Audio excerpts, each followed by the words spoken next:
भयंकर बारिश में ममता को ब्याह कर उसके ससुराल वाले किसी जंगल में पहुंच गए। सासू माँ, हम लोग यहाँ जंगल में क्यों रुके हैं? यहाँ कोई पूजा पाठ करना है क्या? नहीं बहू, यही तेरा ससुराल है। जरा एक नजर उठाकर ऊपर की तरफ तो देख। ममता ने जब ऊपर देखा तो एक बहुत बड़े बरगद के पेड़ की हर डाली रंग बिरंगी लाइटों से सजी हुई थी। हर डाली पर रहने का, बैठने का, खाना बनाने का और सोने का पूरा इंतजाम था। यहाँ तक कि बारिश का पानी भी नहीं आ रहा था। वहाँ पर उसका पति विक्रम, उसकी ननद पायल और ससुर जी भी मौजूद थे। अरे बहुत तेज बारिश हो रही है भाग्यवान, जल्दी से गृह प्रवेश करवाओ। पेड़ के ऊपर जाने के लिए बांस की एक सीढ़ी भी बनी हुई थी, जिस पर चढ़कर उसकी सास ऊपर गई और पूजा की थाली लेकर आई। फिर उसने जल्दी जल्दी गृह प्रवेश कराया और सारे लोग पेड़ के ऊपर चढ़कर बैठ गए। लेकिन ममता बहुत हैरान हुई ये सब देखकर। मेरे ससुराल वाले तो बहुत अमीर हैं, पर ये लोग पेड़ पर क्यों रहते हैं? अरे भाभी, क्या सोच रही हो? जल्दी से तैयार हो जाओ, थोड़ी देर बाद गांव वाले आते ही होंगे। आपकी मुंह दिखाई की रस्म होगी, दावत भी होगी। यही पेड़ पर? हाँ बहू, सब कुछ इसी पेड़ पर होगा। अब ज्यादा सवाल जवाब मत करना। थोड़ी देर बाद सारे गांव वाले आ गए। सभी औरतें पेड़ पर चढ़ गई और सभी आदमी पेड़ के नीचे खड़े रहे। सरपंच जी भी आए हुए थे। अरे भाई साहब, बहुत बहुत मुबारक हो, बहुत अच्छी बहू मिली है तुम्हें। हाँ सरपंच जी, बस ऊपर वाले की कृपा है। अरे विक्रम बेटा, जाओ सरपंच जी और बाकी गांव वालों के लिए कुछ खाने पीने के लिए लेकर आओ ऊपर से। नहीं पिताजी, पहले मुंह दिखाई की रस्म खत्म हो जाए, सारी औरतों की दावत खत्म हो जाए, उसके बाद आदमियों की दावत पेड़ के ऊपर ही होगी, क्योंकि नीचे तो हर तरफ पानी ही भरा हुआ है। हाँ, हमें कोई जल्दी नहीं है बेटा। वैसे भाई साहब, गांव में आपकी इतनी बड़ी हवेली खाली पड़ी है, जब तक आप लोग वहाँ नहीं जाते तब तक वो हवेली आप मेरे हवाले कर दीजिए। हम लोग वहाँ रहते हैं, उसकी देखभाल भी होती रहेगी। देखिए सरपंच जी, आपको और पूरे गांव को पता है कि जब तक हम उस आदमी को पकड़ नहीं लेते तब तक ना हम उस हवेली में कदम रखेंगे, ना ही गांव का कोई आदमी। भाई साहब, उस बात को 5 साल बीत गए, उसका कोई अता पता नहीं चला, और मुझे लगता है आगे भी कभी पता नहीं चलेगा। तो इस तरह सारे आदमी पेड़ के नीचे थे। वहीं पेड़ के ऊपर मुंह दिखाई की रस्म चल रही थी। क्या बात है पायल, तुम्हारी भाभी तो बड़ी खूबसूरत है। हम तो यही चाहते थे कि तुम्हारी भाभी का स्वागत तुम्हारी हवेली में किया जाता तो कितना अच्छा होता। देखिए, इस बारे में मैं बहू के सामने कोई बात नहीं करना चाहती। जल्दी से मुंह दिखाई की रस्म खत्म कर दीजिए, उसके बाद दावत शुरू करते हैं। तो इस तरह धीरे धीरे मुंह दिखाई की रस्म खत्म हो गई। उसके बाद बहू, वो सामने वाली डाल पर रसोई घर है, सारा सामान रखा हुआ है। पहली रसोई की रस्म भी जल्दी से कर लेते हैं। ठीक है सासू माँ। ममता जैसे ही दूसरी डाली पर गई, वैसे ही उसने देखा वहाँ पर एक चिड़िया का घोंसला था। उस घोंसले से एक चिड़िया उड़ती हुई बाहर निकली और ममता के कंधे पर बैठ गई। तभी उसकी सास दूर से बोली, अरे बहू, इससे मिलवाना तो हम भूल ही गए। ये हमारे परिवार की सदस्य है, इसका नाम है मनिया। ठीक है सासू माँ। मनिया, तुम तो बड़ी खूबसूरत हो। लेकिन आप तो मुझसे भी ज्यादा खूबसूरत हो। आप खाना बनाइए, मैं आपके कंधे पर बैठी हूँ। तो इस तरह ममता ने खाना बनाया। थोड़ी देर बाद पहले गांव की औरतों ने पेड़ पर ही खाना खाया। उसके बाद सारी औरतें नीचे उतर गईं और सरपंच सहित सारे आदमी पेड़ के ऊपर बैठकर खाना खाने लगे। सारी रस्में खत्म होने के बाद सरपंच और बाकी गांव वाले वापस लौट गए। अब रात भी हो चुकी थी, इसलिए सब अपनी अपनी डाल पर सोने चले गए। मनिया भी अपने घोंसले में चली गई। ममता, मनिया के पैदा होते ही इसकी माँ चल बसी थी, तब से ये हमारे साथ ही रहती है। हम सभी से बहुत प्यार करते हैं। हाँ विक्रम, मनिया सच में बहुत प्यारी है। लेकिन एक बात बताइए, मैंने सुना कि गांव में हमारी बहुत बड़ी हवेली है, तो हम लोग वहाँ पर क्यों नहीं रहते? ममता, आज से 5 साल पहले उस हवेली में एक बहुत बड़ी घटना हो गई थी, तब से हम वहाँ नहीं रहते। और वैसे भी इस बारे में जानने की तुम कोशिश भी मत करना, मैं और पिताजी सब संभाल लेंगे। खैर, अगली सुबह भी हल्की हल्की बारिश हो रही थी। ममता रसोई वाली डाल पर गई और चाय बनाने लगी। मुझे यकीन नहीं होता कि मेरे ससुराल वाले 5 साल से इसी पेड़ पर रह रहे। आखिर इसके पीछे क्या कारण हो सकता है? खैर, ममता ने सबको वहीं पेड़ पर चाय पिलाई। तभी अचानक बारिश तेज होने लगी। वहीं दूसरी तरफ गांव का सरपंच अपनी हवेली में अकेले में कुछ बड़बड़ा रहा था। क्या फायदा हुआ ये सब करने का? किसी दिन मौका देखकर एक बार फिर से वही तरीका आजमाता हूँ। तो ऐसे ही दिन बीत रहे थे।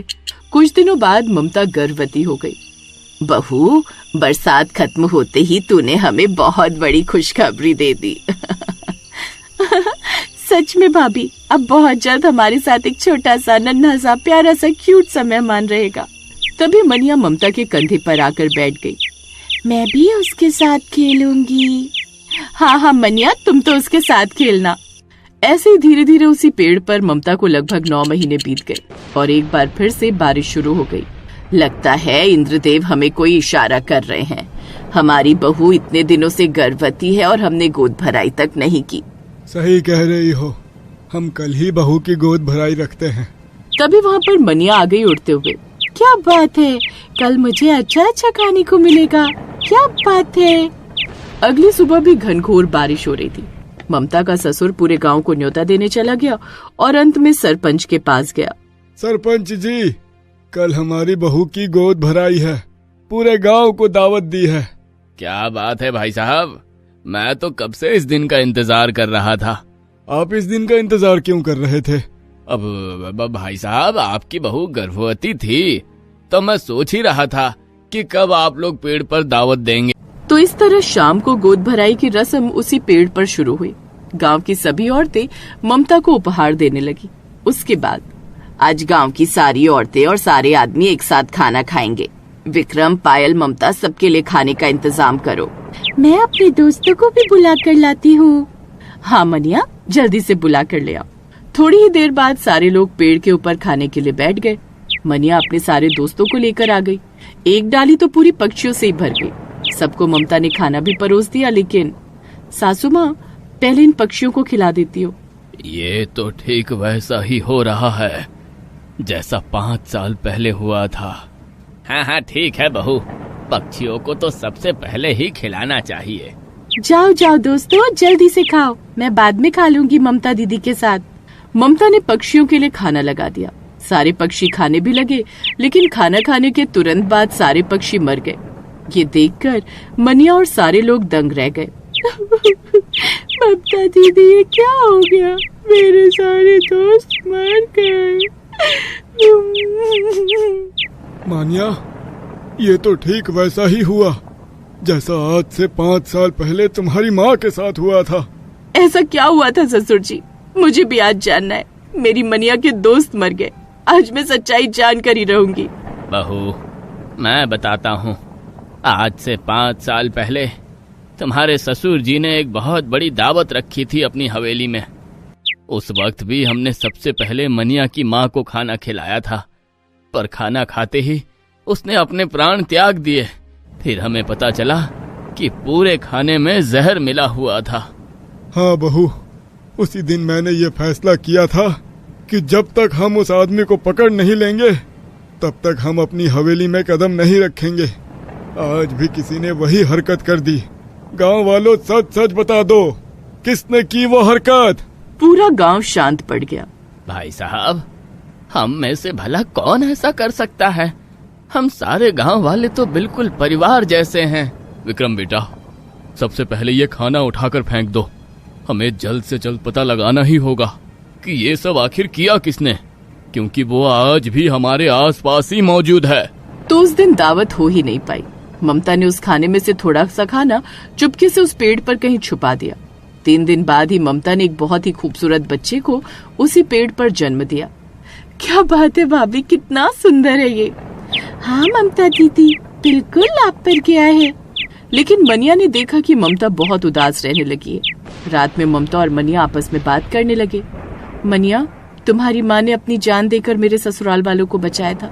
आज भी तुम्हारे दोस्तों ने अपनी जान देकर सबको बचा लिया। आने वाले समय में मेरे बच्चे को भी खतरा हो सकता है, इसलिए अब हम दोनों को मिलकर उस अपराधी को ढूंढना होगा। मुझे तो इन गांव वालों में ही किसी एक पर शक है। मनिया रात में उड़ते हुए सरपंच की हवेली के पीछे चली गई। वहाँ बहुत घना जंगल जैसा था। वहाँ कोई आता जाता भी नहीं था। ये घास फूस कुछ अजीब लग रही है। मनिया वहाँ से कुछ हरी पत्तियाँ तोड़ कर ले आई और ममता को दे दिया। अगले दिन ममता मनिया के साथ अकेले ही वो बचा हुआ थोड़ा सा खाना और वो हरी पत्तियां लेकर किसी वैद्य के पास गई। बाबा जी, मनिया को इन पत्तियों पर थोड़ा शक है, क्योंकि पक्षियों को अंदाजा होता है थोड़ा बहुत, और ये है वो खाना जिसमें जहर मिला हुआ था। थोड़ा पता करके बताइए ना कि इन दोनों में कोई संबंध है क्या। वैद्य जी ने पहले खाना चेक किया और फिर वो पत्तियां भी चेक की। उसके बाद, बेटी, जो जहर इन पत्तियों में है वही जहर इस खाने में भी है। ये सुनकर ममता दंग रह गई। अगले दिन ममता ने पूरे गांव को उसी पेड़ के नीचे इकट्ठा किया। वैद्य जी को भी वहीं बुला लिया और सारी सच्चाई गांव वालों को बता दी। सासू माँ, पिताजी, विक्रम जी और गांव वालों, ये जहरीली पत्तियां पूरे गांव में मनिया को सिर्फ प्रधान जी की हवेली में ही मिली है, और इन जड़ी बूटियों में जो जहर है वही जहर उस खाने में भी था। ना यकीन हो तो वैद्य जी से पूछ लीजिए। बिटिया बिल्कुल सही कह रही है, और इस तरह का खतरनाक जहर इस गांव में तो क्या दूर दूर तक कहीं नहीं मिलता। उसी वक्त गांव वालों ने सरपंच की हवेली में जाकर तलाशी ली और हवेली के पीछे वही जड़ी बूटी मिल गई। अब सारा सच सामने आ चुका था। सरपंच, इसका मतलब तूने हम सबको मारना चाहा, पर क्यों? अरे नहीं नहीं भाई साहब, मैं ऐसा क्यों करूंगा? ये चिड़िया झूठ बोल रही है। देख सरपंच, अब सारा सच सबके सामने आ चुका है। थोड़ी देर में पुलिस आएगी और सब कुछ साफ हो जाएगा, इसलिए सारी सच्चाई खुद ही उगल दे। हाँ, मैंने ही किया था ये सब। मैं इस गांव का सरपंच था, लेकिन सारे लोग इसकी हवेली की तारीफ करते थे, क्योंकि ये मुझसे भी ज्यादा अमीर है। इसकी हवेली, इसकी जमीन जायदाद हड़पने के लिए मैंने इसके खाने में 5 साल पहले जहर मिलाया था। सोचा था जब सारे लोग मर जाएंगे तो मैं इसकी हवेली पर कब्जा कर लूंगा और गांव वाले तो मुझे कुछ बोलेंगे नहीं। पर इस मनिया की मां ने सब कुछ बिगाड़ दिया। 5 साल बाद मैंने फिर से वही कोशिश की। रात में इसके पेड़ पर चढ़ा और खाने में जहरीली जड़ी बूटी मिला दी, लेकिन एक बार फिर से मनिया के दोस्तों ने मेरे सारे किए कराए पर पानी फेर दिया। तभी वहाँ पर पुलिस आ गई और सरपंच को गिरफ्तार करके ले गई। उसी दिन ममता के ससुराल वाले अपनी पुरानी हवेली में रहने लगे। मनिया भी वहीं रहने लगी। ममता के ससुर को गांव वालों ने मिलकर उस गांव का नया सरपंच नियुक्त कर दिया। दोस्तों, आप हमारे चैनल को जरूर सब्सक्राइब करें